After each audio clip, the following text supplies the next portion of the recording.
I'm Danny Bonaducci, and you are watching Gov's Radio. This is where you go if you want to see something, or if you want to hear something funny. Coming up in just a couple minutes. This is a joke I told. What? I'm not on Gov Radio? Call the police. Call my agent. Hi, I'm Danny Bonaducci.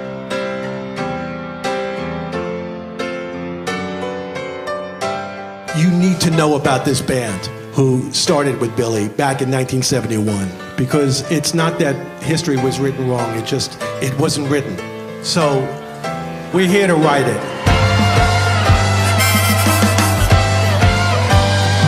Well, it started with a bank in Colorado. The pocket office vestibule, yeah. Oh, loneliness will get to you somehow, but everybody loves you now. That I've got to begin again. No, I don't know how to start. Well, nothing I say does no justice to you. Nights of the day, the way that you do, Josephine. Oh, Josephine! It's been a long, long time, and I had to make up your mind. Captain Jack will get you high tonight. With just a little push, you'll be smiling.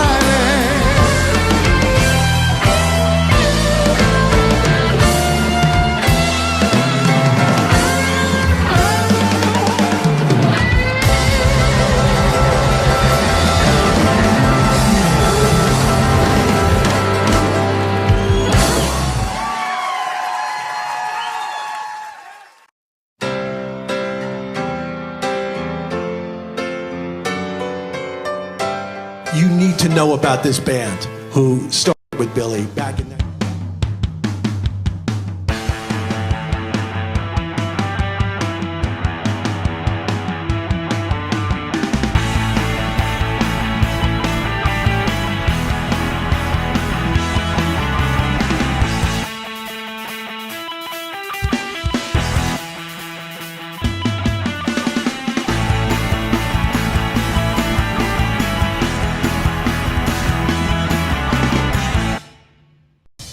Dead Comedy Radio Show, also brought to you by Two Eagles Auto Body. For more than 25 years, Two Eagles Auto Body has been the leader in auto body repairs and customer satisfaction on Long Island. Two Eagles Auto Body handles every type of auto repair, from custom applications and restorations to repairs involving insurance claims. So call Two Eagles Auto Body and ask for John Rossi at 516-328-2527. D. Knockin'.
Hey there, people. It's Johnny Brennan, creator of the Jerky Boys, also of Fox TV's Family Guy fame.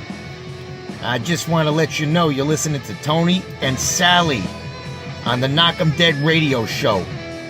They're gonna keep knocking 'em dead, so keep listening, you wacky sons of bitch. Right there. Over and out there, sweet Charlie. Hey, how do you... 3-2 to Mookie Wilson. Little roller up along first. Behind the bag. It gets through Buckner. Here comes Knight, and the Mets win it.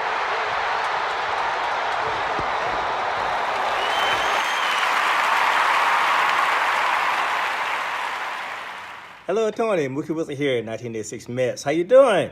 Long time no see, man. Hey, man, I miss you guys, man, that Knock 'em Dead comedy radio, man. I miss you. I wish I was still up there, man. But I'll wait till it warms up a little bit, and hopefully this year things will be a little bit better, man. But when we're talking about comedy, hey, the early years of Mets was a lot to laugh about. You had to make a lot of comedy off those guys. Hey, hope to see you guys during the summer, and hopefully get back on the show, man, at some point in time during the course of the year, all right? All right? Yeah, fine. Contact me, man. All right, Tony. Talk to you later. Hey, Tony. You're not funny, and you probably shit yourself a lot, and you're no fun to be with, and you don't make that much money, and you're not going anywhere in show business, and I hope you get hit by a bus, and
Hi, everybody.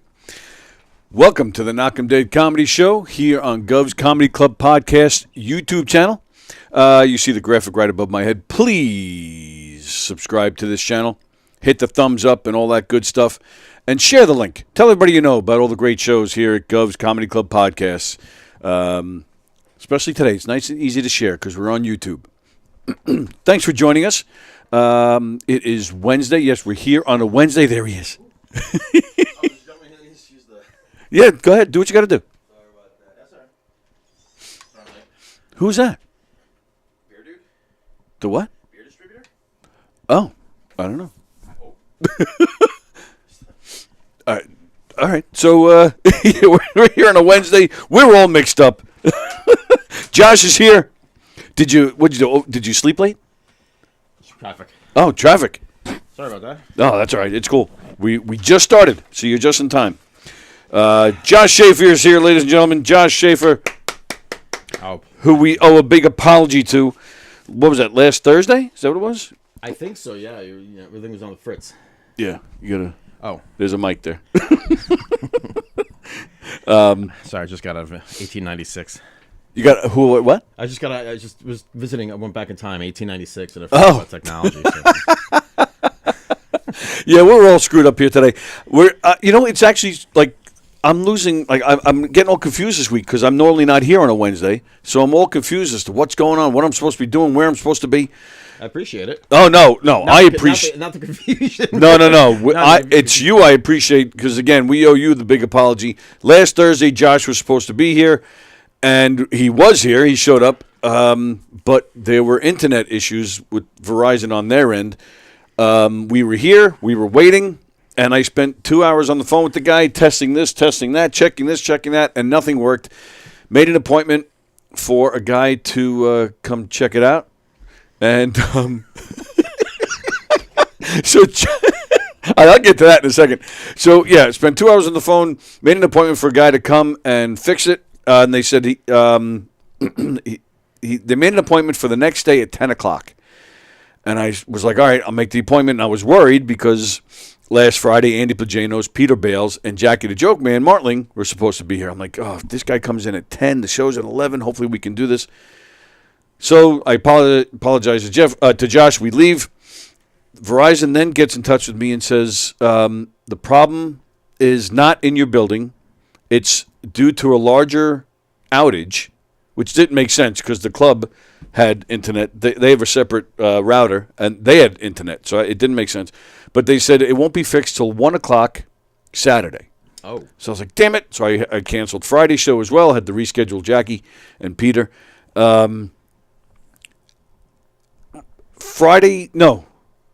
Thursday night, probably around 8 o'clock. Meanwhile, I had already put out the notice that the show wasn't coming on. I already canceled all the guests. Thursday night, I get a text from Verizon.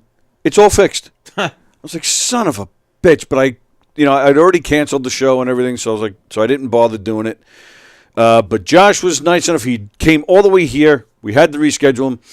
Now, Josh and your associate is going to be Zooming in. Yes. And today was the day that worked for both you guys. So I said, okay, fine. Let's do the show today on a Wednesday. We'll even do it on YouTube.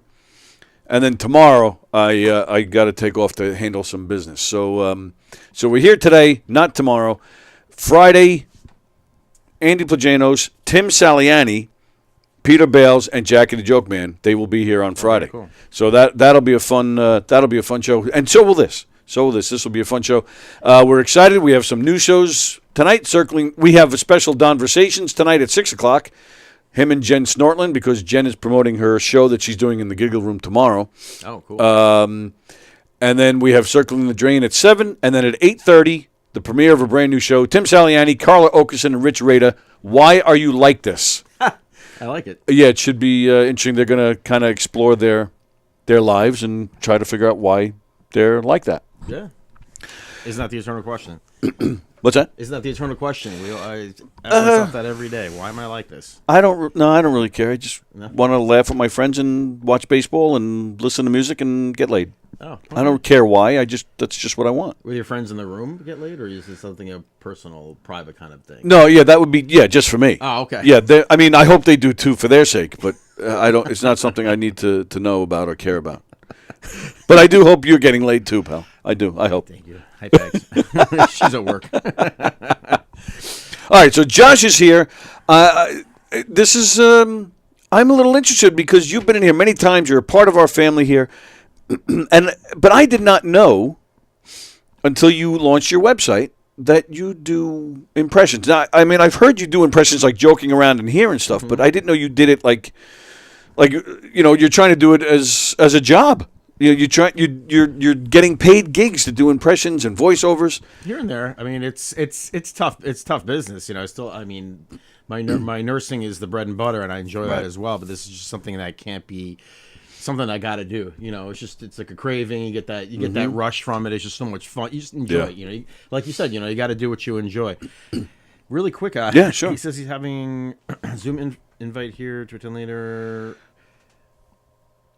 He doesn't see how we can listen in before. Well, it's on YouTube. I mean, I have it right here. It's there. It's on YouTube. Do you have the link? Let's see. Yeah. All right. I'll send it over to you, and then I guess you can send it to him. Okay. Share, copy link. Don't mind us. Sorry. Let me see. Professional. Now let me. Sweating. Oh yeah. Well, I have to lose weight, so I just did cardio. I'm like, I smell schmaltz. I'm not kidding. It's like, what is this, Passover? It's like Gentiles perspire. It's like Jews sweat chicken broth. Like, don't start me on the matzah balls. I'll tell you that much. Okay, so I just sent you the link. So you guys are good to go. Cool. Let me just send that over. Thank you very much. Sure. All right. So while he's doing that, once again, like I said before, Jen Snortland tomorrow night. Here in the Giggle Room, she's hosting the show. Dino, Carla Okerson, Tim Saliani, Joe Cravella, Kathy Arnold Jr., Benny Rizzuti, Allison Persky, and Lou Pratz, all performing at this show tomorrow. So that's a good one. Don't miss that. And it's all for a good cause. It's a benefit for the Barbara C. Wilson School. That's a school for kids preschool to second grade. It's a special needs school. So that's what this show is all about. And by coincidence, my own daughter went there like 20 years ago. So wow. Yeah. So it's a good cause. So please support, and you'll get a fun night of comedy out of it as well. Also, I'd just like to wish a happy birthday to my pal Elio Pace, who's been on this show many times, who is selling out theaters all over England and beyond, actually. He's going over, he's starting to expand throughout other parts of Europe, and I believe he's going to Israel at some point. Right. Yeah, he's kicking ass. That's awesome. Yeah, happy birthday to him. Is he on right now? I can call in and wish him happy birthday? Or I doubt it. Oh, he might be. I don't know. Yeah, it's like 6-7 hour time difference. Yes. Right, so hopefully he's now eating dinner. Or celebrating his birthday, like by getting laid. There you go. Again with the lady. It's all just full circle here. All right. So you're all set. You shared. You're good. Yeah. All right. So you have your associate Tony, who's going to zoom in with us soon. Mm-hmm. So what is his part in all this?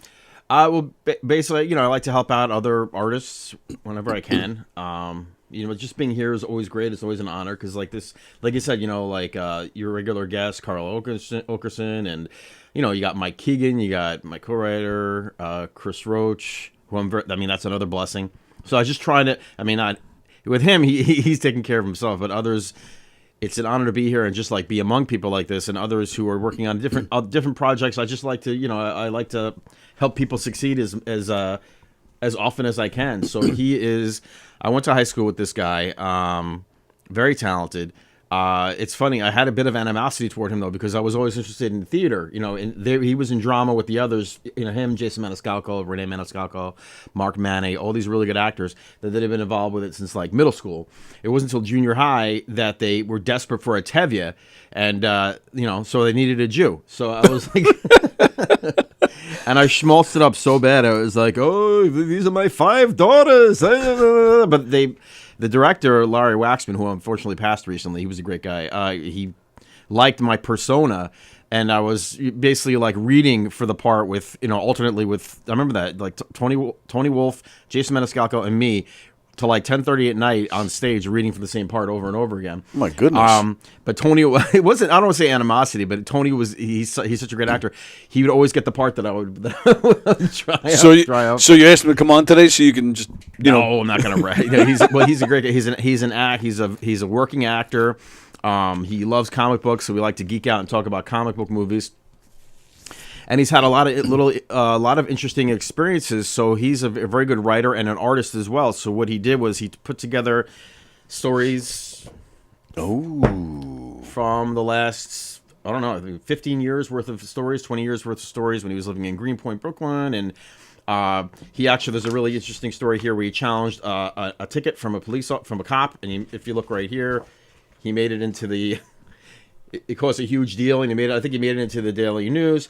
Wow. So it's like it's cool, like slice of life type of stuff, like Robert Crumb, Harvey P. Carr, that kind of stuff. So, and I wasn't surprised, but I was so impressed by it. It's like a cool like anthology, like all different types of trials and tribulations from when he was a kid, when he got his first Atari game. And that's cool. You could totally relate. I can't recommend this highly enough. You could totally relate to it. Right. So it's Tales from the Wolf, which kind of looks like Tales from the Crypt, but it's not that genre. It's just like the cover is just kind of like a spoof it's got of that. Kind of like like the Harvey P. Carr kind of. Yeah. Oh, it does. Okay. So he kind of took his own life and made it that style. Well, he basically. Well, we'll let him talk about it in just. Okay. A bit. Yeah, right. we'll let him talk about it just a bit. But here's a good example. This is about a beloved pizzeria owner that he used to frequent the pizzeria. Oops, sorry. That way. And right the camera. There we go. Hi. If you look right here, it's expertly illustrated, and it's affectionate and it's funny and it's got a lot of charm to it. So, and it's doing well. So if you like to come on here and talk about things that people are up to, and it's nice, it's cool, man. It's a very good novel. So all right, so you're Oh, so you guys aren't doing anything together, or are you? No collaborate. Not at least at this time. I mean, he knows about the cartoon that I'm working on. He's interested in doing voice work, but that's that's not quite there yet. Oh, that's nice. And yeah, you even said Roach. You said you're a co-writer. So with that project, I don't want right. Not I don't write his jokes. Right? No, right. That's what I wanted to clarify. No. That's his own shtick. And also, I don't remember if it was the last time you were here or what, but you've been talking about this cartoon with Roach for a long time, but you haven't been able to really divulge much. Is there anything you can give us today? I could try calling him and see if I can get permission from him. Who, Roach? Yeah. I wonder if we can get him to call in at some point. I've been texting him because we've been in discussions about him getting back on the Govs podcast stream, doing something.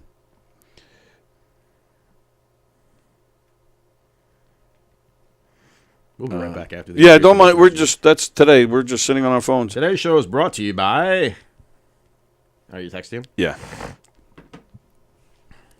Let's see. Josh Again, so Shaffer is here. The thing about nursing life is it a lot of time really gets in the way. I don't get out till like 10:30, 11 o'clock at night, and everyone's schedules are hectic. So I didn't have a chance to reach out and get the okay. I mean, last I spoke with him, it's okay to. We might be able to show the sizzle. What's called the sizzle reel, which is basically like a demo. Yeah, sure. All right. So. But in the meantime, yeah. How you feeling? How you doing? Doing all right. Hanging in. Yeah? Yeah, sure. How's the White Post thing? The White Post thing was... Do you work weekends still? Because I might want to go this Saturday. No, I'm only there... actually, I don't even think they're open in January and February. I think they're just open for birthday parties. Oh, I was going to... Good thing you brought it up. I was going to mention you and do like a classic beginning of like the Goodfellas scene where you're walking through the back and there's the monkeys. Hey. And there's the giraffe. And hey, how you doing? Hey, I'm only there. Well, all right. So yeah, I'm only there in September and October. This past year, I was there for the whole from September through December.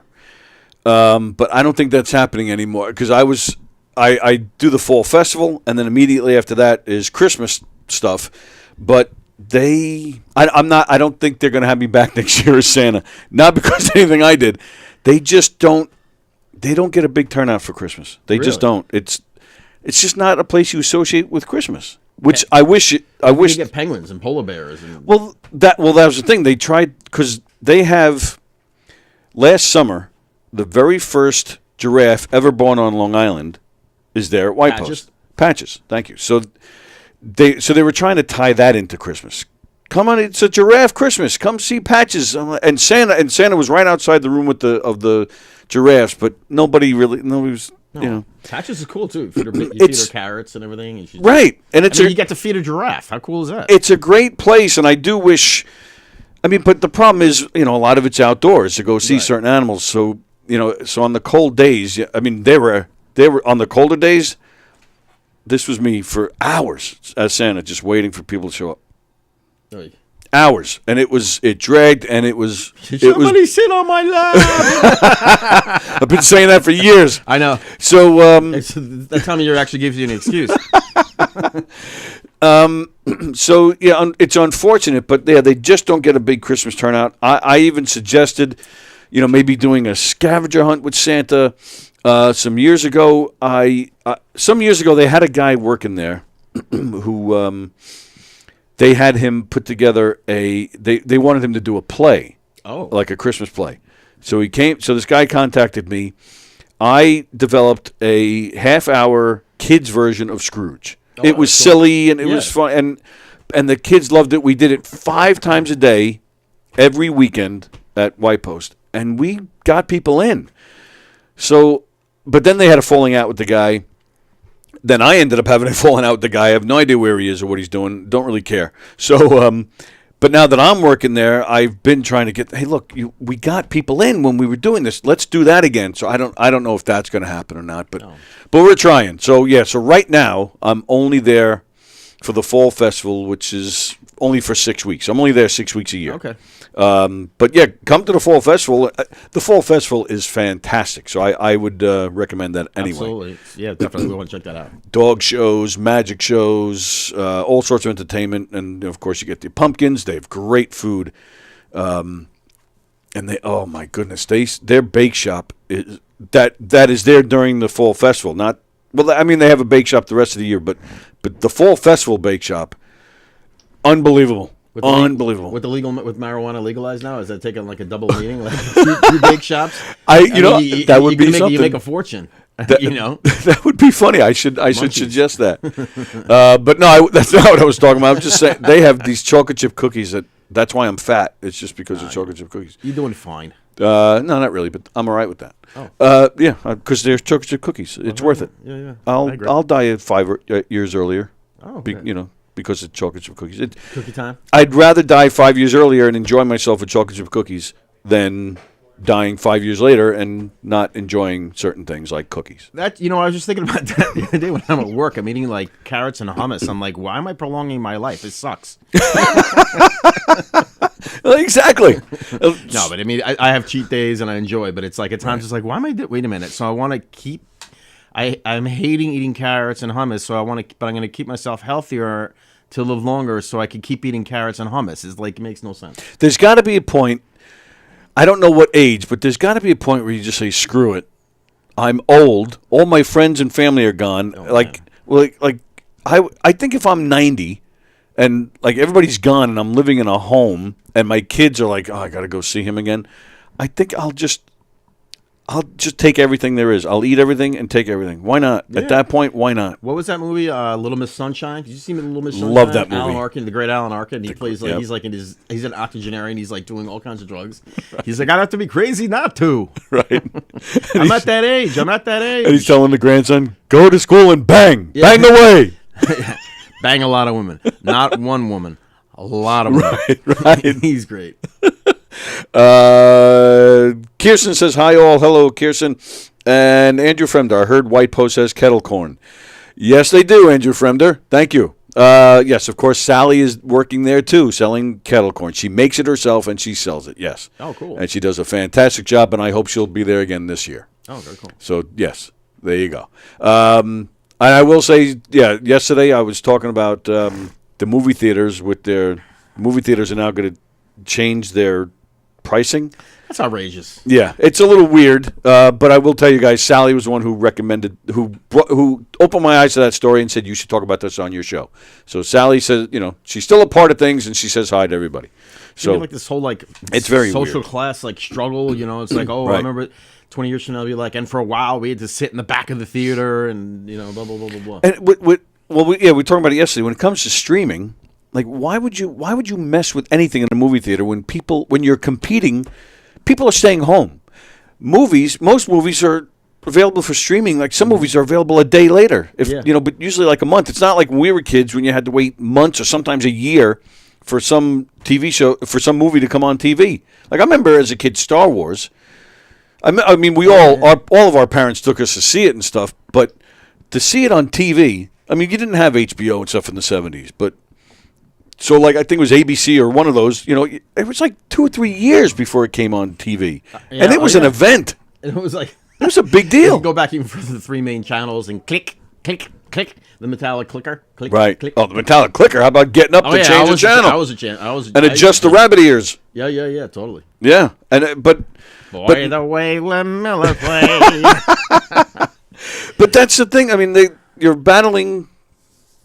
people staying home now and streaming, so I don't know why they would mess with things. But seeing something on the big screen with something like Avatar or the Marvel movies or things like that. I mean, it's like you can't replace, or even something like All Quiet on the Western Front. All Quiet on the Western Front, where it's like the scope and you like me and my wife Peggy. We went to see Jaws back in I think August. They re-released it for its 50th anniversary. That's cool. And they had remastered it in 3D. It was like you were in the water. It was really, It was really. That sounds like fun. And actually, we've seen the movie. We love the movie. We've seen the right. movie 100 times. And it's like we're clutching each other during the sequences that we know we're going to be horrible. But Jesus H. Christ, Chief. I'm like, oh, quince in my face, man. We're gonna need a bigger boat. Yeah. Oh, I think Tony's there. All right, hang on. Oh, cool. Here he comes. Let's see. All right, give me a second to get this going. Oh, there he is. All right. Hang tight, Tony. If you can hear us, hang tight a second. Let me get all this figured out. Oh, there he is. Okay. Right there. There's the guy. All right. Hello, sir. Can you hear us? No, there he is. All right. Hey. Oh, there, Mr. There. Wolf. Hear us? Hang tight a second. Okay. Oh wait, how come we're getting like? Well, there's a delay, but we're hearing ourselves. I don't know if I don't know if you can fix that somehow. Oh, should I? I had you live on the thing, so let me kill that. Hopefully that worked in terms of killing that. I think, yeah, I think it did. Yeah, because I was listening to the show prior. Right. Okay. Yeah. Yeah. We're good. We're good. Oh, there he. All right. I didn't know. I thought he was like scooting away a cat or something. I didn't know what was going on back there. Damn, Tony, nice digs. Off my couch. Nice digs, Tony. Well, thanks. Look at you living. Look at you living. Look at you living large. Because I have a little puppy here. Oh, nice. Is that Daisy? That's Daisy. Yeah. Cutie. Wow. How old? She just turned 2 years old. Oh. You see, Daisy, you're on TV. Daisy's on TV. Oh, it's a puppy. Anyway. That's a beautiful dog right there. Say hello. Okay. Very nice. She wants to come say hello. Okay. You started it. Live. You started it. You called her and said Daisy wants to be on TV. They look at her just sitting there. You guys, do you have a dog, Tony? I don't at the moment, but I will be getting one soon. I prefer to have at least one. Yeah, absolutely. What kind are you planning on getting? I don't know yet. My daughter will.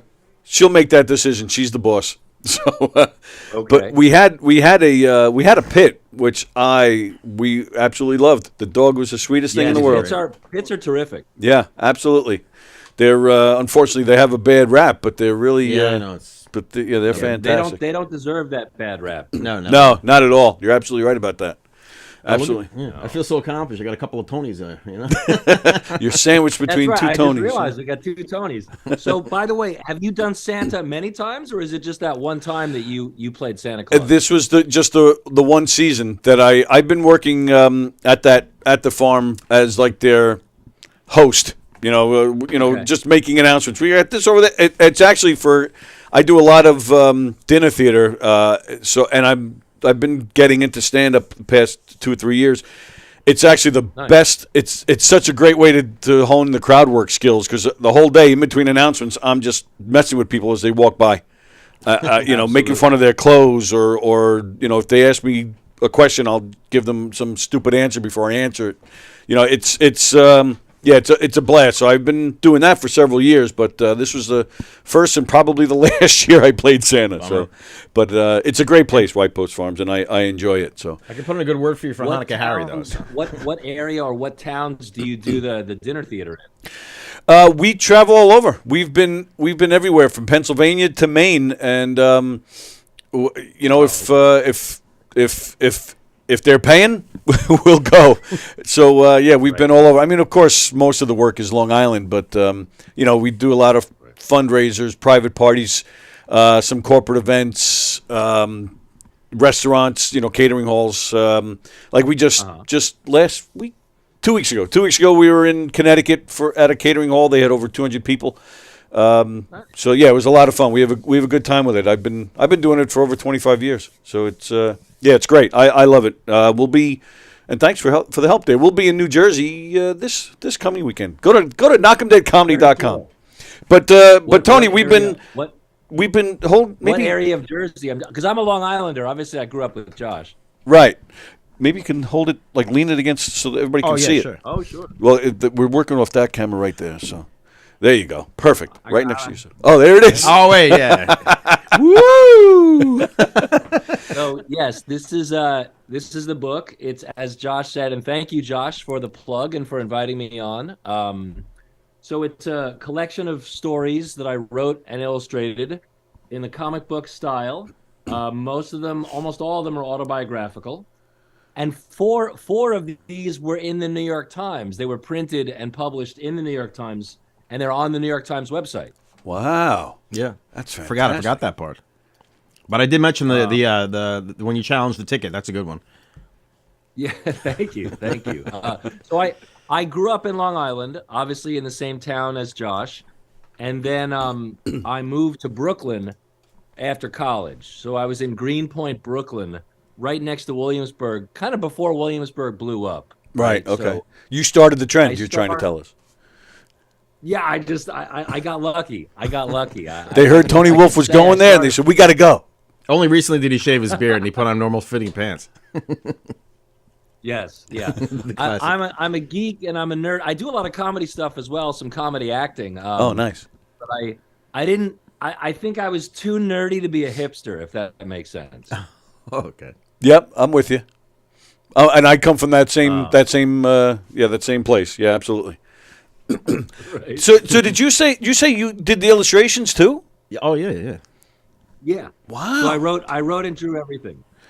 There's a lot of talent going on here. Look There's at this. was one that's really, really cool. Where's the one you did of Optimus Prime? There's one in the back. I'll find Oh yeah, so the back has like a bonus art section. this But one's I'm obviously, like Josh said, I'm very into comic book stuff. Sorry, Tony. I was just showing we're the one. we're with listening. We're listening. I was just showing the one with Carol from Where the Wild Things Are meets MODOK. That's really great. Oh yes, and that was colored by goes by the name of Griffin. The artistic pen name Griffin, colored most of this book. So the thing I did not do was the digital coloring. I need a colorist to help me with that. Well, that's And, nowadays they do the coloring on Photoshop and things like that. right. That's I'm impressed. Sounds like a great book, and it looks great. The illustrations are fantastic. I'm really impressed by that. I was a big cartooner myself when I was a kid. So we have the same initials and we have a lot in common. I think. Oh wow, that's right. see Tony that? Wolf. Tony. Oh my Walker. gosh! Yes. What kind of cartoons or comics would you draw when you were younger? What did you like to draw? I was like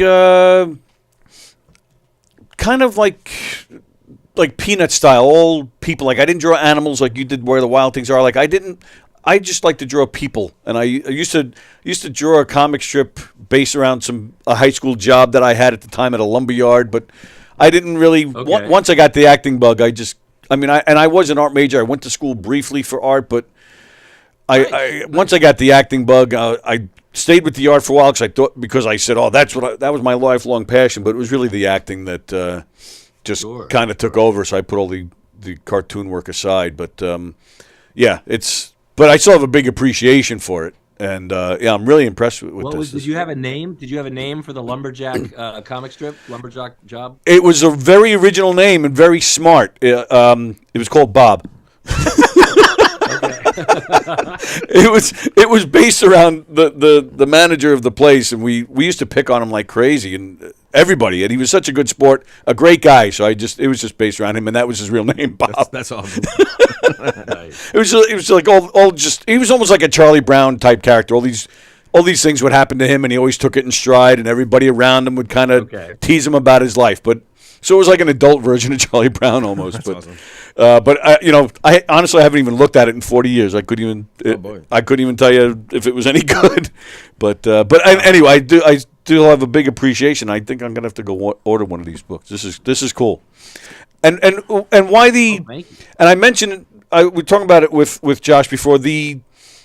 I don't know a lot about Tales from the the style of the cover. So essentially, right. In the comic book world, obviously, yes, this references Tales from the Crypt. Right, Tales and from the Crypt, You have the three little circles that show different bits or previews of different stories. Right. Once my whole strategy was I would crank out 2 or 3 short stories a year. A couple of them were lucky enough to get into the New York Times. Many of them were not in the New York Times. They were, smaller comic stuff. And I always thought someday after about 10 years, I might have enough to fill up a book. And I thought, when I do that book, what would be a good title that summarizes all of these stories? And the first thing that came into my head was Tales from the Wolf, because I'm the wolf. And then I thought, if you're going to call it Tales from the Wolf, then you have to do a Tales from the Crypt sort of homage for your cover. And in the comic book world, you see many homages riffing on the Tales from the Crypt design, because it's such a fun cover design, and you know your logo is going to be here. You fill your little circles with whatever you got to show, and you put, I've seen cover homages done in this style. One of them was about marriage and dating. Some of them are sci-fi. Like, this is a template as a cover that you can really have fun and play with. Oh, okay. So yeah, for somebody like me who doesn't know the comic book world all that well, they'll get people who do, they'll get that, and they won't. So they won't, because when I saw it, I started thinking, oh, is this a Tales from the Crypt type story, type book? Right. You thought it might be a horror book.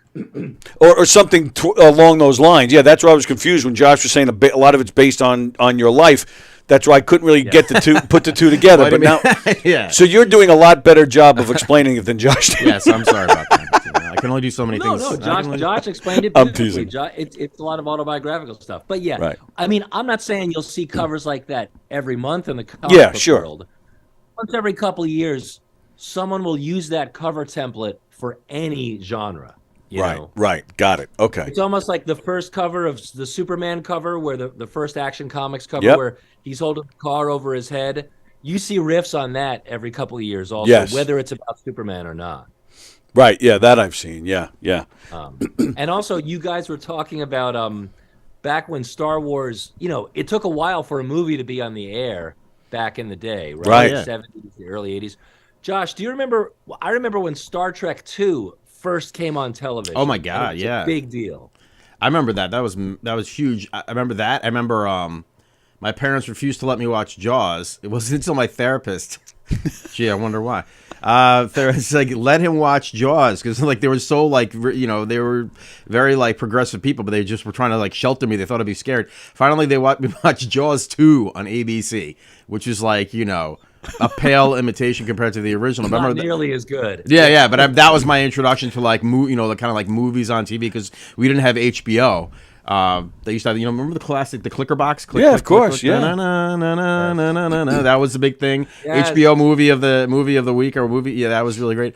But yeah, I remember that the Star Trek 2 was a big one. To this day when I watch that scene, it's so the way like he's dying, but he gets up and he makes himself look he goes like this and he makes himself look all proper. Right before he talks to Kirk, because he's like regal to the end. Man, what a moment. I'm confused. Also, by the way, go ahead. Josh, go ahead. Your parents wouldn't let you watch Jaws, but now you're doing cartoons and animation about the movie Jaws. I know. See how it sticks with you? It's like it's interesting. Sorry. No. It's interesting how things like just turn out. Because the things that I was just fascinated by it. It's interesting. I mean, it's Spielberg actually. We have the same birthday. Maybe that's some sort of like interesting coincidence that Spielberg's one of my favorite directors. Sure. But the whole I've always been fascinated by sharks, and I mean that just kind of like was it for me. I mean, I think it's still probably my favorite movie, Jaws. But I'm confused to watch that on ABC. I mean, they must have had to cut out all the gory. What was it, like a half hour? Well, Jaws 2 is the one with the kid. It wasn't bad for what it was. Roy Scheider hated it. He was contractually obligated, and apparently he was a real pain in the ass. In contrast to the first time when they shot, and they went like 100 days over, and he was nothing but nice. But he's like, I have to do this, blah blah blah. But the plot was about the teenagers in the boats, right? So there really wasn't that much gore. So I remember watching that, and I was like, this is what you wouldn't let me watch for freaking whatever, 13 years. But that's one thing, that's one thing that I don't like about streaming. I do miss the old days when we were kids, where a movie hit the theaters and it was an event and people couldn't wait to get there, and there were all sorts of crowds of people going, and that's all people talked about. Where now you can watch anything anytime, so it's not. And now even binge watching is the thing. Like I remember as recently as The Sopranos, every Sunday night, whatever went on, and then that's all you talked about for the next week. That whole suspense of what's going to happen next. Yeah. And it was fun to wait a week and talk about it with you. And instead of bashing each other all over social media, you had something fun to talk about. And streaming's kind of killed that. Well, maybe I could ask you. You guys probably have good input on this. Scorsese and a lot of other directors going after comic book movies. You know, I mean, they're real movies, they're not real movies and stuff. But like similar, you know, similar vein that you're just talking about, how it's like people go out in droves to see movies. Now that I don't know if you're familiar with who Kang the Conqueror is from Marvel Comics, Tony does. But now that's gonna be like, if you saw, did you watch the Marvel movies? You know, leading up to Thanos, the big, you know. Yes, I've seen them all. Yes. So now the next guy is apparently going to be this guy called Kang the Conqueror. Like, so what do you guys think about that? Where they're going to, I mean, they learned the mistake from the last phase. You know, the way Marvel movies have gone in phases. Phase 4 wasn't very well received. It had Thor: Love and Thunder. It had the Eternals that didn't go over very well. So now they're regrouping, and now they're going to make another bad guy, which is going to be Kang the Conqueror. What do you guys think about that in terms of? I mean, is that what it takes these days to really get butts in seats, is to make these huge blockbusters that, you know, they're well acted and they're well scripted and everything, but like, you know, you look at something like that compared to something like The Whale with, you know, Darren Aronofsky or a Wes Anderson movie, like audience mentality, what do you think takes people to get out and actually go to the movies these days? Go ahead, Tony. You go first. Well, I mean, what Josh is saying is sadly, I think, true to a large degree. You know, it is hard to get butts in seats, especially now that we can watch so many things at home, right? Like Tony was just saying, you can. There were a couple movies I wanted to see over the last couple months that I didn't, because I know it'll be on streaming in a month, and you know we get busy and all these things. I still haven't seen Everything Everywhere All at Once, which I've heard great things about. I haven't seen it either. But as far as the superhero stuff, I mean, I'll always go see the superhero stuff because I'm a fan. And I will go to the theater for that pretty much almost all the time. Black Panther, I'm in the theaters within the first 3 weeks. But I think it is definitely harder for smaller films or films that are not blockbusters. As for Martin Scorsese, though, as much as I love Scorsese, I think he's being a little bit elitist, saying that they're not real movies. Yeah, I agree. Plus, you know, if you look at, I love The Irishman. That's one I could watch over and over again. It's like an epic. But if you look, he used CGI of his own. It's just you don't see it. It's like the Seinfeld take on it. It's something that's not there that is there, but they used it to de-age, you know, all these actors. So it's like you're using the same technology. It's just not. It's not used in a fictional sense. You're trying to make it look real. So I think that's an interesting. You know, he uses it, but I don't know why he.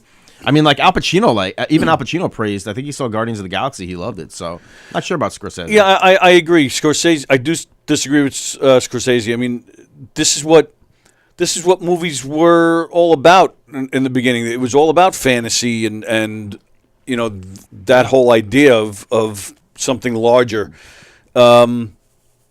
I do think, like you mentioned, The Whale and Everything from Here Ever After. Was that the title? I'm so bad with titles. I don't. Oh, Everything Everywhere. The one that. Everything Everywhere All at Once. Yes, oh, okay. Yes. Thank you. Sorry. I just had some. From here to eternity. Yeah, exactly. Right. Modern day. Yeah. I had a comedian, Hugh Murray, in here on Monday. He actually mentioned that movie and talked about how much he loved it. I am hoping, because I do feel that.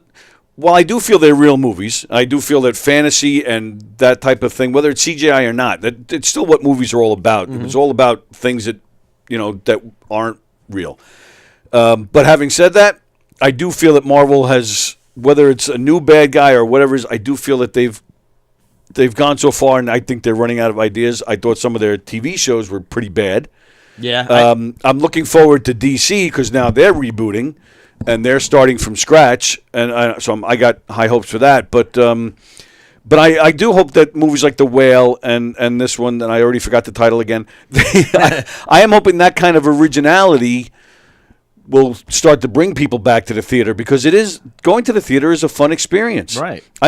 This is a crazy example, and I'm dating myself. I wish I could think of something more recent, but I remember in 1988 or 89 going to see A Fish Called Wanda. Laughing my ass off in the theater, and having that theater where everybody's laughing, you have that energy, and then watching it maybe 15 years later at home, sitting by myself, and I mean I was still enjoying it, but it wasn't the same at all. Yeah. So I missed that, and I hope it doesn't completely fall off by the wayside, because certain movies need to be experienced that way, and it's fun, and it's with Valentine's Day coming up, it used to be the perfect date. Oh yeah. So yeah. The whole it's a communal experience to go to the movie theater yes, as a group. Right. And which and that's kind of my thing. Like I like the communal experience, a ball game, a theater, movies, whatever it is. I like a comedy show here at Governors. I like the. I even I've even had jobs where it's I don't work by myself. I work with people, and I don't know. To me, it's so much better that way. No, I agree. I agree. So Tony, I want to ask you while you're here. What you said? Josh said you're a working actor. So where would we have seen you, or what have you been doing? So I'm one of those, and I'm sure you've met a lot of them. One of those guys that has like one or two lines on a couple TV shows, but so far they've been small parts. That's all right. Hey, and working. It's an accomplishment. I've been leads and supporting roles in a couple of independent films. But you know how it is with indie films. If you're not in it, didn't make it, or if you're not friends with someone, you'd really have to hunt to find it on Apple or Amazon. But it is there; they do exist. Oh, that's cool. So I had one line on The Marvelous Mrs. Maisel, the last season. Oh, okay. We had Kevin Pollak in here a year or two ago. I didn't know that. Not in here. He zoomed in. Oh, that's awesome. Yeah, it was great. He's terrific. Yeah. He's terrific. Obviously, that guy's a legend. I mean, he's been in so much over the years. So I was in Marvelous Mrs. Maisel with the co-star, one line. I was on The Blacklist with one line, playing a library archivist, like a librarian who gets gassed because they got to knock him out to steal the secret treasure map. And I was also on Comedy Central in a sketch comedy show with about 4 lines, playing a horrible racist character. That was just a year and a half ago. Oh, wow. Almost like the Chappelle show, where you have the whole point of the sketch is to have horrible people being horrible, and we point out how horrible they are. Tony, so what kind of, with that kind of gig, I mean, that's a full 14 day, a full like 12, 14 hour, or how does that kind of shoot usually go? Each of these, I mean, they were, and I'm still auditioning. You guys both have met a lot of actors. You've had actors on your show. You go on like, I don't know, anywhere from 2 to 12 auditions a month. And nowadays they're self-tapes, right? So we shoot them at home. And, until you get bigger, your rate of, I could go on 40 auditions and hope maybe book one at this point. I need more on my resume. But I did audition for a Super Bowl commercial last month. I did not get it, but at least I had the audition for a real Super Bowl commercial. Hey man, look, if you're nothing if you don't if you don't persevere, dude. Like you're dedicated to it. So yeah, you got to be in the game. It's like in the game, and I have enough of a resume that I am in the game. I have about 30 credits on IMDb, but most of them are indie or short films or indie films. But I just auditioned for a new HBO sketch comedy series. And I went to final callbacks they're doing an HBO miniseries called White House Plumbers about Watergate. Oh, I thought it was a comedy. I thought it was a comedy. I swear to you, I did hear something about that. Yes. Like they're the ones that kind of just accidentally discovered it or something, discovered the cover up or something. Yes, yeah, and it's the trailer. It's being played a little more as a dark political comedy, almost like Veep, a little bit. Right. And I went to final callbacks to play a lawyer because I get a lot of. I'm a teacher. I'm a lawyer. Like these are the kind of types I would get auditions for. Right. And I went to final callbacks to play Justin Theroux's lawyer. Oh wow! I had 2 lines. That's too cool. I did not get it. You're gonna get it though. You're gonna get it. Let me ask you though. Well, thanks. Though. No, sure. And I do some live sketch comedy in Manhattan too, every month with a sketch comedy group. Oh, that's great. I was gonna ask. Gotta see that. The balance. You got girlfriend, wife. My wife. Yeah, Your wife. Got married last year in Greenpoint, Brooklyn. We got married in a park in Brooklyn. Oh, Mazel tov. Thank you. I remember. Thank you. So anyway, there's hope for geeks. The whole thing about it never happening for us. It's that's all a myth. So I couldn't get a date in high school, and eventually found a wonderful, terrific, supportive woman who deals with my geekiness and is very supportive about all my creative side hustles. That's great. Tony, so that's my long-winded answer to. I've been in a couple TV shows and movies. But I'm still swinging the bat. You know what I mean? That's fantastic. Let me ask you this then in regards to that. because I've done some extra work too, man, and it's brutal. It's freaking brutal. You sit there. The last job I had was last fall. I was an extra. Actually, speaking of the superheroes in Marvel, it was some Tom Holland thing. I don't even. Cool. Something empty chair or something. I forget what it was called. I haven't seen it yet. So, and you have to had to drive into Brooklyn, and of course there's no place to park. Takes an hour to find a parking spot. Then you go in, and you have to sit and wait, and and then you try on outfits, and you're going through the whole different all the crazy stuff. And I had to play a vet. We were in some kind of like a home for vets, vets with issues. And it was actually funny. They gave me a jacket to wear, like a green army jacket, and the name tag said Walker. I was like, holy shit. Wow. And then they ended up not using it. I was pissed. But yeah, so you go through the whole thing, and you're waiting hours and hours. You go in. They finally, send you in to go sit and be an extra in this one particular scene. And I'm sitting there, and the whole plot, everything that's going on in the scene is right next to me. So I'm definitely getting screen time, which I'm happy about. But I sit there and I sit there for maybe an hour, hour and a half while they're doing all the scenes and all the different angles. And off you go. You go back and you wait some more. And we're in this room. It was August. That's when it was. It was August because it was hot. And there was only one fan in this room of at least, I don't know, there was probably about 100 of us.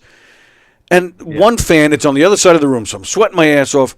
I'm sitting at a table with these other guys who were annoying as hell. Two of the guys were very strange, but they ended up getting into an argument with each other.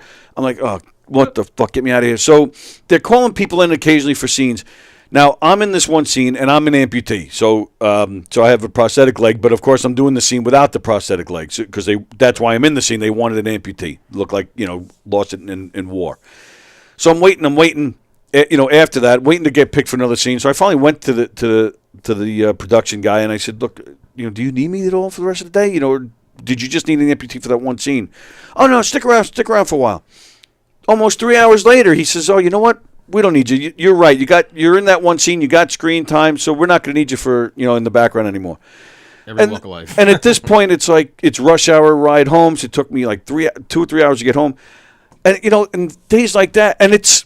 Yeah, and Tony, I mean, the pay is not even $200 for all that, So I get home and I'm like, son of a bitch, and it's not the first time that's happened, and it gets very discouraging. So how do you? Like, is it because you get lines, or is it just because of the love, or do you do other things like some theater in between or something that just keep you fresh? Like, or do you get discouraged at all when you have? I'm assuming you've had experiences like that. I think most actors have.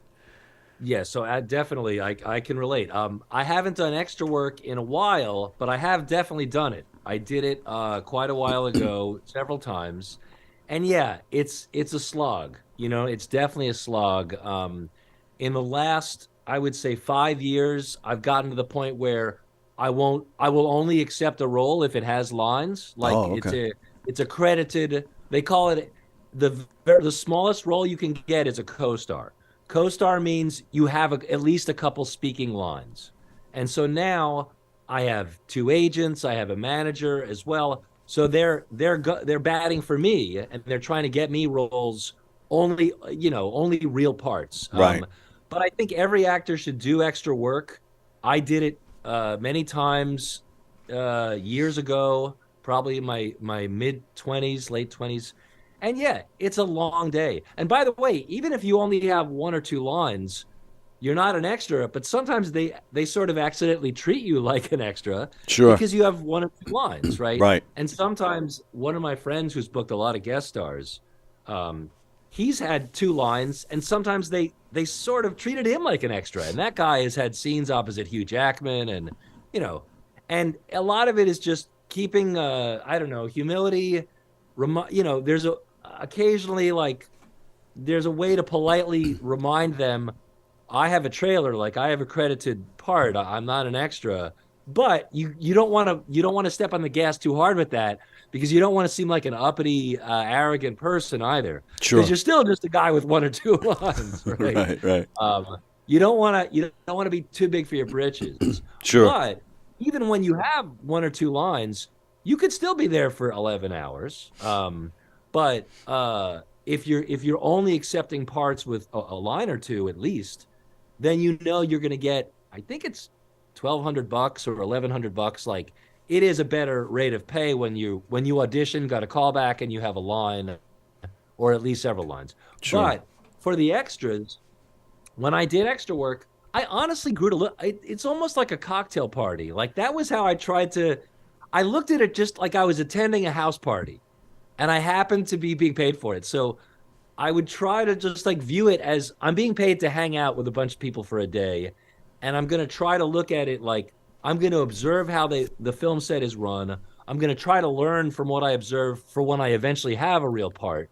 But I will say this, what you experienced, where the people get in the extra world, some of the people that do extra work, some of them can be a little nutty. So you kind of have to be careful who you hang out with. Right. It's almost like a college or high school clique.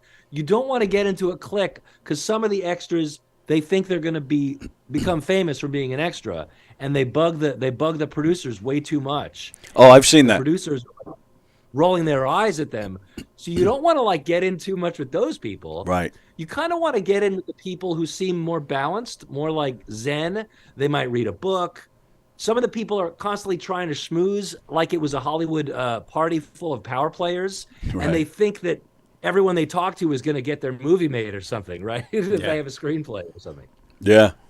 Yeah, you're right. And I've seen that too. Yeah, you're absolutely right about that. So it's almost like a psychological experiment. When I did it, I would try to keep like an even keel and smell out the people who felt most normal and balanced to me, and then spend time with those people. And the people that were acting like they were the next Quentin Tarantino and you got to read my screenplay and I'm going to be a star, that's not really the appropriate place to, sitting in extras holding is not the place to like try to make your huge, powerful connections. Right. I was doing Hunters. In fact, the season 2 just came out with that. Amazon show. Yeah, with Pacino. Pacino, yeah, great show. I loved out. Yeah, I had the pleasure of doing a scene in the first season, and I was talking to some guy, and it was just funny. It was just that I'm trying to hang around. I'm looking for somebody that looks normal. So I get this one guy. I start talking to him, and talking about Spielberg. He mentioned Spielberg. He was an extra in West Side Story. Oh wow. And he pulls out his phone, and he shows me a picture of him with Spielberg. And I even said to him, how'd you get that picture? I said to him flat, I said, you're just an extra. He goes, I didn't care that I'm an extra. He goes, I'm a human like everybody else. And I worked my way up to him, and I struck up a conversation. And you look at the picture, and Spielberg looks miserable. And I'm thinking to myself, good for you that you wiggled your way through made conversation. Spielberg will now never forget you and probably say to himself, I am never bringing that guy in my movie again. That's all that went through my head at the time. And I could be totally wrong about that. But it's a fine line because some people have the gift of gab and they might be able to schmooze Sure. the producer Sure. in a way that doesn't annoy the director or the producer, right? Right. But until you know the person, it's literally like being at a cocktail party or a party. You've only talked to them for 5 minutes, so it's hard to suss out who's going to annoy the people in power and who might fit, who might be appropriate. You know what I mean? Because some people are just charming and they don't bother the people. You know? Right. Yeah. I mean, I guess that's life, right? We want people to remember us, but not to the point where they're remembering us because they're annoyed. Yeah. It's definitely. I have that challenge all the time. Yeah. But it is. I mean. For people that have done extra work, it helped me to just approach it, like lower my expectations. Kind of like going on a blind date, right? This probably won't be my future amazing girlfriend, so I'm going to play it cool and just be chill. And I found when I did extra work a long time ago, the directors and the assistants, they liked the extras more that didn't make a big deal about things because they sense that confidence rated. Like, you don't need to try to prove yourself to all 300 people in that area. You know what I mean? Exactly. Right. That's like Robert Redford. One of his first gigs, he was just in the background ensemble for a play. And a casting director saw him, and he didn't have any lines. He was just there in that moment, and obviously he was a very good-looking guy. Right. That doesn't hurt. But just his overall demeanor, he wasn't trying to upstage anybody. So he's like this. And then he went on to. Is that how? Like that was his breakout? Yeah, yeah. Really? Well, and then Wow. he was in an episode like many. He was in an episode of Twilight Zone, and then there you go. Wow, I didn't know that. That's amazing. All right, so what's next with the book then? What do you got? Like promotions, or what are you doing with it? So we're selling the book through the publisher. It's an independent publisher called Cosmic Lion Productions, CLP. You got right there.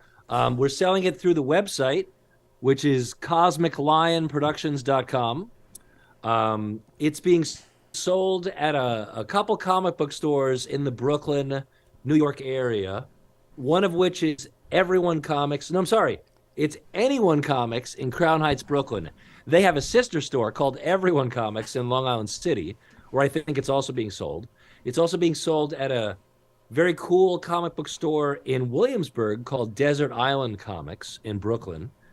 And mostly I'm going to start doing some comic book conventions, get tables at conventions and be selling it there.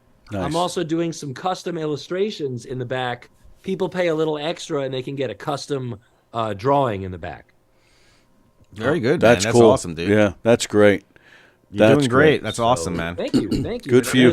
So basically it's working on the book and hustling the auditions. And I've been acting like 20 years. So although I've got these little parts, I'm swinging the bat for bigger game. That's fantastic, and that I admire that. So good for you. Is there anything coming up, like, movie-wise or theater-wise, that we'll see you? I don't think so. So I mean, I'm waiting to hear on some callbacks Okay. or auditions, but Right. I am doing live improv, sketch comedy with a little bit of improv, but mostly written sketch. At the Pit, the People's Improv sure. Theater. Oh wow, I've heard great things about. Yeah. Yeah. Yeah, the Pit is like the other UCB. There's UCB in the Pit in Manhattan. Sure. And we do the sketch comedy group is called Beverly. It's named after Beverly D'Angelo. Oh. And the sketch comedy group is really run. The leader of it is my friend Gary DeNoia, who has a big following on Instagram. He does characters. He does impressions. He's been in the comedy and acting world again for like 20 years. So Gary put together this sketch comedy group. I've done over 100 comedy videos with Gary on YouTube and Instagram. So he put me in this comedy group with his friends. And last Thursday night of every month, we've been doing an hour-long sketch comedy show at the Pit in Manhattan. Yeah, Pit come check Loft it out. Theater. Oh, sounds like fun. Does Beverly D'Angelo have a background in That's what I was improv and in sketch comedy? Well, I mean, so many of the movies she did were comedy, like Christmas Vacation. Yeah, sure. Yeah. Yeah, all the vacation movies. Yeah. It was just a lot of sketch comedy groups are just named after random things, and he was like, "It's called Beverly. The group is called Beverly." We were like, "Okay." Wow. All right. Cool. Cool, man. Well, Tony, it was a pleasure talking to you. And if you ever get out this way, we'd love to have you in here. Or definitely like to have you on again and see what you got cooking. And Yeah, what town are you in? What town is your studio? Levittown. We're at Governor's Comedy Club in Levittown. Levittown. Okay, beautiful. About 15 minutes from your old domicile. Yeah. Also, more Tales from the Wolf. That'd be great. Yeah, it'll take me a while to work up enough stories and pages to do a book, but I'm working on a new story written by a New York Times journalist. He's writing it and I'm drawing it. Oh, great. So Very I'm excited nice. about that. All right, so we'll catch up. great. That Thank you sounds so great. much. Thank you guys for having me on. Anytime. Anytime, man. This That was was great. great. Thank you, Tony. Thank you. Thank you. And All thank right. you, Josh. Oh, no problem. All right. We'll see you. Take care. All Thank right. you. There. That's that. Let me get rid of this. That was cool. Yeah, I've known that dude since 12, 13 years old. Oh, really? Huh? Yeah. Oh, that's what I wanted to ask. So, damn it, I wanted to ask him how he felt to take all your parts. An arm, a leg. Well, no, I don't have to ask about that. I know what that's like. Oh, I didn't mean to go there. All right, so let's. So you just launched this website. Oh, my website. Yeah. Your website, yeah. We're done with Tony. That's all right. Yeah, your website, joshshaffercomedy.com. Yeah, that's it. Now you right. You just launched it, right? Yeah, I mean, I put it on. It's on Instagram. It's on my Facebook. It's it's early stages. So a like is a like, another like is another like. So I'm just getting it out there. I've always had an ability to do quality impressions, and I've been gearing towards something like that for a while. You know, about 4 years ago, I started getting in development, and I was working on that cartoon, and then COVID hit, and I'm an RN, so I worked through COVID, which was horrible. So I had to take some time off of my brain, I guess the best way to describe it. Yeah, absolutely. And so needed some time to heal and move forward. And now that I'm getting past that, I'm taking an aggressive approach. This was something that I've been wanting to do for a couple of years, because Sure. I've been to some websites about, like, I'm exploring Fiverr. There's people that do impressions on Fiverr, $10-20 a pop. I'll do it. And I've listened to them, and it's quality stuff. So I'm on par with that kind of stuff. So why not? That in conjunction with the cartoon, which I think last time I Roach, he didn't respond to me, that son of a bitch. I mean, I have, the website is out there, and the website has the scissor reel if you want to play it. Right, so let's backtrack a little bit. The website spotlights Josh and his, impressions, and he's working on a cartoon where Chris Roach is involved. But on the website, you can hear a lot of samples of his impressions. And it's also where you can contact him if you'd like to get a personalized message done, in an impression form. That's the fun of it, custom made for any occasion. If your grandfather's turning 85 and he likes Bugs Bunny, I'll do a Bugs Bunny, I'll do Bugs Bunny. It could be a wedding. I mean, whatever, fun occasions, parodies, roasts, anything. So you mentioned Bugs Bunny. Who else are you doing impressions of? Would you want to go to the site and just click on it, or does that not work? No, it works, but I'm just asking you so you can tell the people to entice them to go to the website. Oh. Everybody. There's something in the air tonight. I thought I was doing that. I have a very, very eclectic mix. Everybody from Bugs Bunny to Quint from Jaws to characters from the bartender from It's a Wonderful Life to Tasmanian Devil to Dr. Evil to, I'm part parrot or something. Well, then you've been putting on Instagram videos of yourself doing mixes. Yeah, who was talking to the Emperor from Star Wars? Oh, that's if the Beatles. Imagine if the Emperor from Star Wars was a manager, was like a talent scout or something, and the Beatles auditioned for him, and it's like, so Governor, so Mr. Emperor, what do you think? There's no way I'm going to take on you and your pitiful little band. See, right there is a little bit of a Star Wars joke, because he refers to the rebels and trying to destroy the Death Star as a pitiful little band. So I like to have fun with that. I like to mix things together. And that's great. That's good stuff. Hannibal Lecter. I mean, there's about 70 of them, and 70 and growing. Oh, is it that many? Yeah. Yeah. Well, even cool. Side things like who Dog is from classic Looney Tunes. Oh, yes. Foghorn Leghorn. Yes. He says he talks like this. That'll suit me just fine. I say, boy, let's just forget the rules. That suits me just fine. He's nuttier than a fruitcake. That's fantastic. Thanks. I got to do something. I guess that's what it comes down to is Tony and his your acting and the show, and Tony and his illustrations and acting and stuff. It's like when you have this knack for something, you might as well do something with it. Yeah, that's it's a weird thing. I I struggled with it for a long time because there are so many actors out there and so many people doing great things. You get a little self-conscious. Yeah. Like, am I any good? Is it worth it? Is it fun? And not to mention all the time that it takes to, it's not like, you could just do an impression. I'm sure it took some work. Yeah. And this show is a perfect example. I got to plan it every day and do my research and, find stuff to talk about and get here and set up. And even like today, I was late getting here because I was running around. I had some things to do. And it's after a while, is it worth it? And is it good? And I did in my 20s, there was 7 or 8 years where I didn't act or do anything. I just went to my job every day. And after 7 or 8 years of this, I'm freaking miserable. So then you get back into it just so you can do something fun. Well, just that again, it's that rush, it's that vibe. It's right. Something that I just it gives me a feeling of. Now we're going to be referees. I feel like I'm listening. I feel like it's like you didn't hear nothing. I don't know what that was. That's all right. No Okay. worries. Yeah. It's like a feeling you can't get from anything else. That's Right. the way to just describe it. So I do have an acting coach. He's very accomplished. Oh, and really? Yeah, he's very.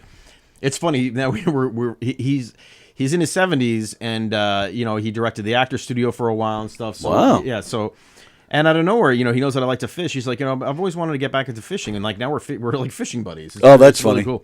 But I show him the website, and he's gonna give me feedback on it and stuff. But the most important thing that he always says, you have, when you love it, when you love what you're doing, then audiences, whoever, agents, people that are going to hire you, they can feel it. When they feel it.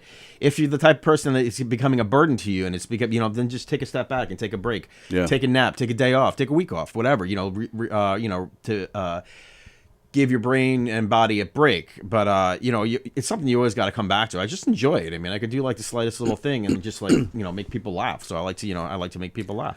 Do you do? And I did look at the website, and I heard a lot of great stuff. But I don't think this was there. But I'll ask anyway. Do you do Elvis? Not really. Okay. Were you looking for an Elvis impersonator? Well, like I said, it's my buddy's birthday, and he's an Elvis fanatic. Elio, he's an Elvis fanatic. I mean, I could probably swing it. I mean, if I just listen to it enough, I'm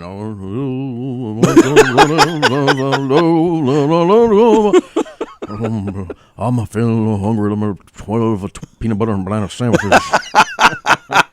I mean, if that does it, then I'll do it. I always think of Eddie Murphy, right? Remember that? Yeah. Elvis going to win that race. We're going to win that race. We're gonna win that race. Lemonade. Say, boy, do that little walk, lady. From Forrest Gump. Right. Who was that? There's your little trivia for today. Who's the voice of Elvis in Forrest Gump? I have no idea. Who was that?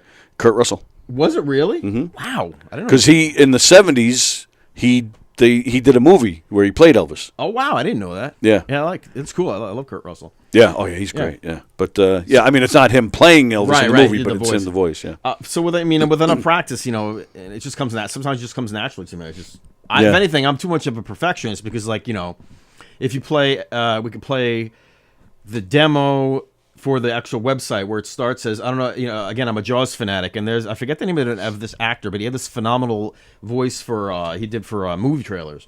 And actually, he was a featured actor on Star Trek and other stuff.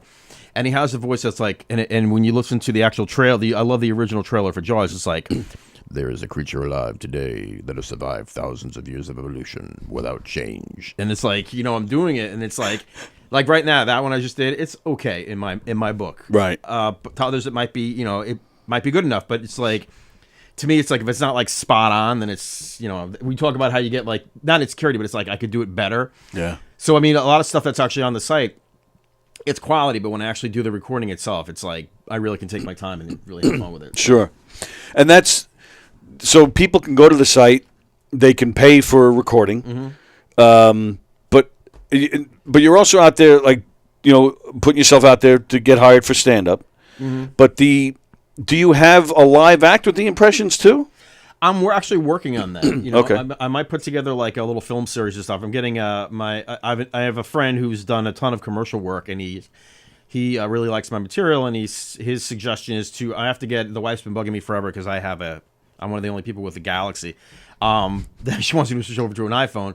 But apparently the new iPhone 14, whatever one it is, has a phenomenal camera and basically video programs too. I'm just gonna stitch together, because I see a lot of funny sketches that people just think, hey, here I am as this character, and then hey, here I am as this character, and sketch it all together. Yeah, because the impressions, the website is about the impressions themselves. If you want that character, I want you to see what that character, I want you to hear that character, I should say. But in terms of like, taking the next step forward is taking that character and putting it in a different putting him in a different situation. Sure. You know what I mean? Right. Yep. So, which is fun. I like that. Yeah. Thanks. I forgot what I was going to say. So that's where they go to the website, joshshaffercomedy.com. Yeah. And all right, so we didn't get a hold of Roach. So we're not talking about the cartoon then? I think we can talk about the cartoon because it's on my website. So and my website's out there, and he doesn't have a problem with it. Oh, there's a There's something on joshshaffercomedy.com about the Yeah. cartoon. Oh, I think I missed that. Really quick though, let me just plug this. Yeah, sure. I'll play it on my phone.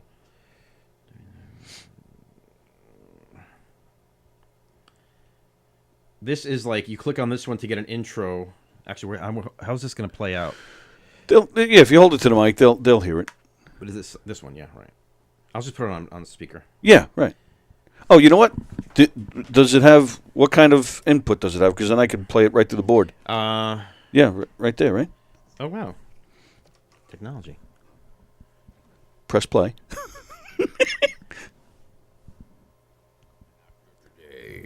Oops. Yeah, that would help the volume. Ready? There is an actor today who can provide dozens of impressions for cheap change, without hassle, for any project. An endless mimic machine. He has a knack to imitate anything. Josh Shaffer is available for any occasion. Birthdays, holidays, communions, bar mitzvahs, even your daughter's wedding. Just make him an offer. He won't refuse. He'll deliver a quality, custom-made voiceover at warp speed. No trouble at all. So visit his website and he'll go where no actor has gone before. Oh my. Yeah, that was something. That was great, by the way. Oh, thank I you. liked the Marlin was the Brando was my favorite. You like the Brando? I like the birthdays. Like the emphasis on the book. Birthdays. I'm trying to find. Let's just do it. That was one thing. Speaking of talking with Tony Wolf, that you could definitely tell that guy has done a lot of acting. That guy had diction, and he spoke really well when he spoke about his book. Yes. Tales from the Wolf. He knows that. Yeah, I was impressed. His father actually, Bob Wolf, actually is. Bob Wolf. Same Wolf. Same Wolf. Same Wolf. Same interest. I think, Tony. I think if you're out there listening, I think your dad still does that stuff, right? His dad. Oh no, wasn't Bob Wolf the sportscaster? That's what I thought you meant it first. Well, I know that he. No, not Bob. What's his name? But his father has a very similar. Oh, okay. very, Mr. very- Wolf. Yeah, Mr. Wolf. Very, very good for. Oh, he is watching actually. He said, without hassle, in quotes, he said, I love this, Josh. There he is. Oh, without hassle. And Jerry Lehane, forgive me, I'm not ignoring you. You've been commenting like crazy, and I appreciate it. I'm not ignoring you. I see all the comments here. I hope you're well, pal.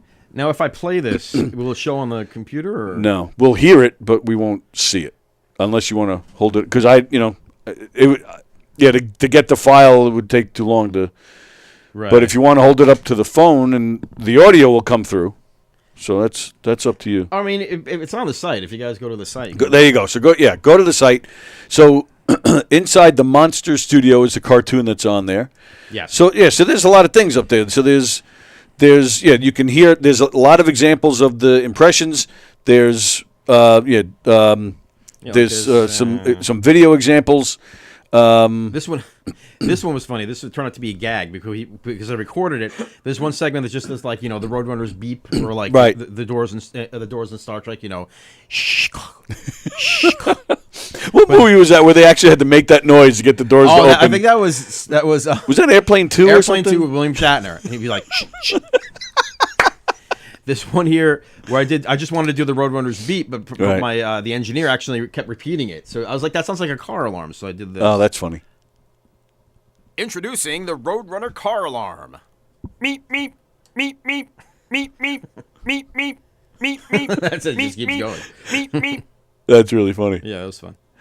I'm a big Popeye guy. Play the Popeye one. Well, blow me down. That's great. Thanks. So I mean, that's what it's about. Marvin Martian. Ooh, this makes me very angry. Very angry indeed. So, and the idea. The idea, is to Marvin Martian does your bar mitzvah. And I like too that you got some, like you mentioned earlier, the bartender from It's a Wonderful Life. You even have Mr. Potter from It's a Wonderful Life. Like those. Yeah. Those aren't your everyday. like impressions, yeah. you know. I have just like a very unique mix, you know. Right. You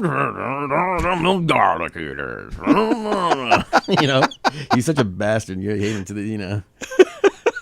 Merry Christmas, Mr. Potter. Merry Christmas. Yeah, Merry Christmas. You want to jail? Right. And he gets the phone. That's great. That's fantastic. Thanks. Yeah, so it's yeah, like you said, an eclectic mix. It's not your usual, and it's not. And I don't mean this in a bad way. I kind of like the fact that it's not totally topical. Like you know, there's so many people that are doing impressions of people today who we won't even know 5 years from now. Yeah. But these are all memorable characters that everybody still loves. Yeah. So yeah, I like that. I dig it. And again, it's like we talk about how, this Tony, that Tony. It's just you have the ability. It's a very competitive business. You just got to keep moving forward, keep trying it. But again, you got to have that spark. You got to love it. Yeah. Because when you love it in that moment, that's what carries through. Like when we're BSing and I just do an impression, it's just like it just makes my day. I really enjoy it. Sure. So as long as you enjoy it, they say if you do what you love, eventually things will come together. I sure freaking hope so. I think so. Oh yeah, Tony. Today's Wednesday. You getting your comics? Wednesday is new comic day. Oh, is that right? Yeah, new comic books. Yeah. So I'm a big music guy. It used to be the same thing. Tuesdays used to be the big day that new CDs were coming out, but now with iTunes, it's Fridays now that new music comes out. Oh, okay, I got you. So yeah, Tony says hi, and yes, you got my dad's name correctly. Oh, nice. So it is Bob. Okay. I did think that was very funny that you have an entire clip on your site devoted to just the Star Trek doors opening sound, and the meep on a loop. Yeah. Yeah. Why the hell not? All right. So Jerry Lehane, I will again. I appreciate you commenting and hanging out with us today. I didn't read your comments, but I will read this. Jerry Lehane's been on. We had him on the phone once.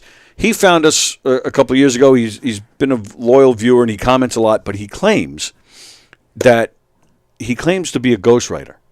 He claims he's written songs for the Beatles, for Tom Petty, and he's now saying that he ghost wrote for Star Trek. Right? He ghost wrote for Howard Stern, which he had told us before. He created Predator. Did he talk to Sal? What did Sal say? Did he talk to Sal Governale? I haven't. I've never had Sal on this show. I thought he was on the show. No, he was not. No, he was never in here. Oh. I've met Sal. He does some work here occasionally. And super nice guy. Mm-hmm. But I just never. I've just assumed that. I take that back. He may have called in once. Yeah, because I know he listens to the show sometimes. He likes it. Oh, does he? That's what you guys told me. Yeah, there was a time where he was watching it regularly. I totally forgot about that.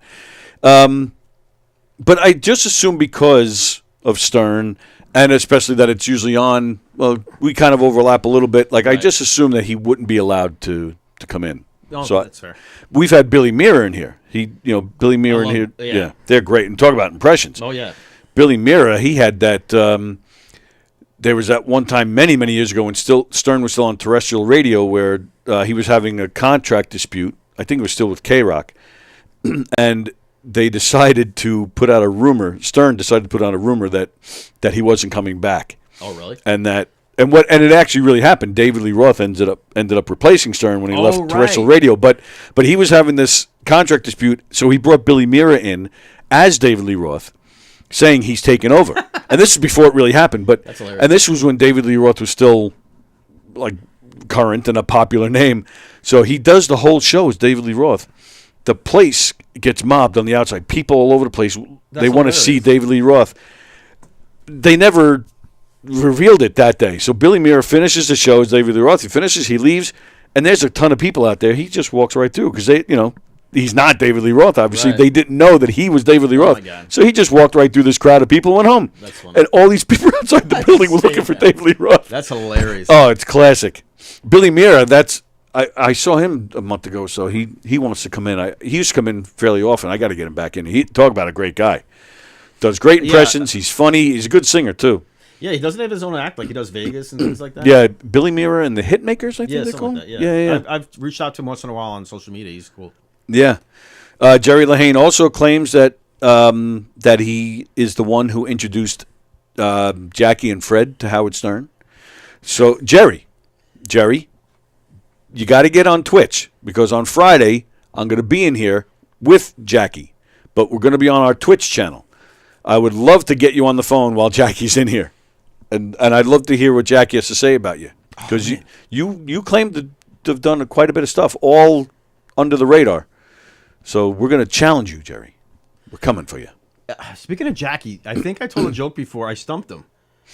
Oh, yes. There was in here, yes. Can you remind what was the joke? Oh, forget it. I won't remember that. Oh, I think it was like why are all the What did you get for it? Nothing. That's what Nothing. I'm saying. Well, I mean, I don't know if you know. I don't know if he knows that. I forget how it worked. I mean, it's not a huge deal, but it was like I think the joke was like, why are parents bringing taking all their boys out of Catholic school? Why? Because they don't like how the priests are rubbing off on them. Which is a terrible joke, but now were you in here? Yeah, I think that was it. Yeah. So you should have gotten like $5 or a book, or you should have gotten some kind of merch from Jackie. That's all right. All right, I'll Jackie's cool. I'll have to tell him to bring something on Friday and I'll hold on to it until I see you again. Something. No, not trying to make a huge deal, but it just reminded me of that. Yeah, when I told it. But isn't that? I think he does. But doesn't he do that in his act? Yeah, where yeah, if yeah. you stump him, he gives you something. Oh, all right, I'll have to bug him about that. So, no. And then he'll probably have no recollection of it. I wonder if I could find it. That might be hard to find, but it's probably on YouTube somewhere. All right, but it is time for us to get out of here. JoshShafferComedy.com. Shaffer is spelled Shaffer. It's not spelled like the old beer or anything like that. No. Shaffer. JoshShafferComedy.com.